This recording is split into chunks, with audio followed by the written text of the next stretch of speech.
भविष्य में network marketing में क्या कुछ हो सकता है और वो क्या तरीके आपको अपनाने चाहिए अपने नेटवर्क मार्केटिंग बिजनेस में, ताकि आप अपने नेटवर्क मार्केटिंग बिजनेस को और सफल बना पाएं, अगले लेवल पर जा पाएं। किसी भी स्थिति के भविष्य के बारे में जानकारी निकालने के लिए, एनालिसिस करने के लिए हमें इतिहास में जाना जरूरी है, पास्ट में जाना जरूरी है।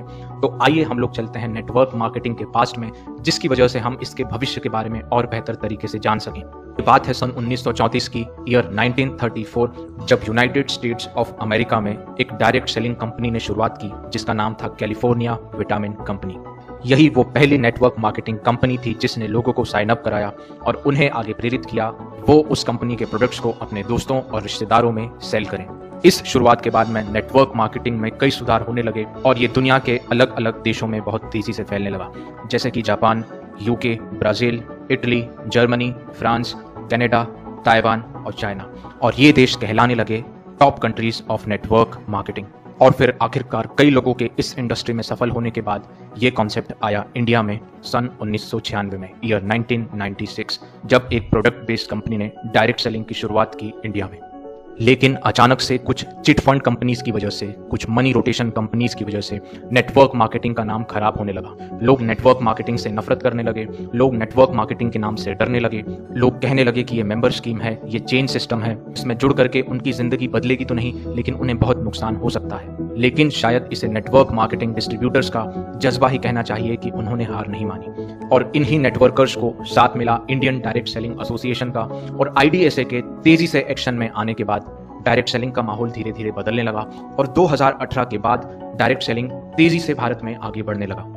अब डायरेक्ट सेलिंग के डिस्ट्रीब्यूटर्स होम मीटिंग भी कर रहे थे, सेमिनार भी कर रहे थे, अवेयरनेस कैंप्स भी लगा रहे थे, जिसकी वजह से काफी कम समय में काफी अच्छी सक्सेस मिलने का साइकिल शुरू हो गया था।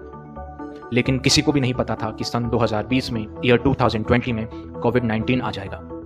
लेकिन जहां पर कोविड-19 की वजह से दूसरे सारे बिजनेस नीचे जा रहे थे, दूसरे सारे बिजनेसेस को घाटा हो रहा था, लेकिन इंडिया में ये देखने में आया कि इस विपरीत स्थिति में भी डायरेक्ट सेलिंग इंडस्ट्री ने ग्रो किया।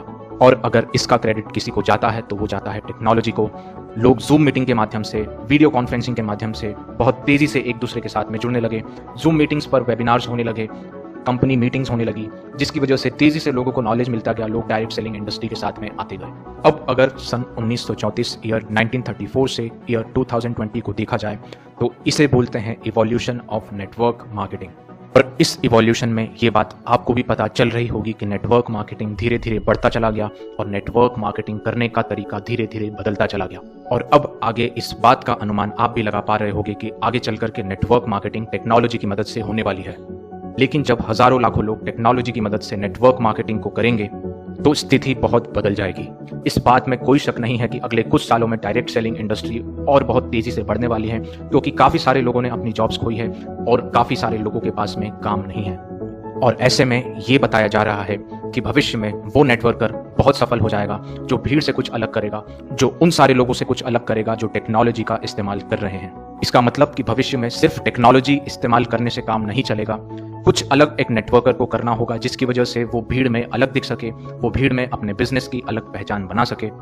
और इसी आधार पर इतिहास से लेकर के अब तक नेटवर्कर को 3 कैटेगरी में बांटा गया है, जिसे बोला जा रहा है इस हो रहे इवोल्यूशन के 3 तरह के नेटवर्कर। जो सबसे पुराने समय के नेटवर्कर थे उन्हें बोला जा रहा है द ट्रेडिशनल नेटवर्कर। जो बीच वाले नेटवर्कर हैं, जो अभी के हिसाब से नेटवर्कर हैं, उन्हें बोला जा रहा है द डायरेक्ट अप्रोचर। और भविष्य में जो नेटवर्कर अपनी अलग पहचान बनाएगा, जो भीड़ से अलग दिखेगा, उसे कहा जा रहा है द ट्रस्ट बिल्डर। तो अब अगली कड़ी को आपका ध्यान से देखना इसीलिए जरूरी है ताकि आप पता लगा पाएं कि इन तीनों नेटवर्कर में से आप कौन हैं और इन तीनों नेटवर्कर में से आपको कौन सा नेटवर्कर बनना चाहिए, ताकि भविष्य में होने वाले बदलावों के हिसाब से आप अपने नेटवर्क मार्केटिंग बिजनेस को आगे ले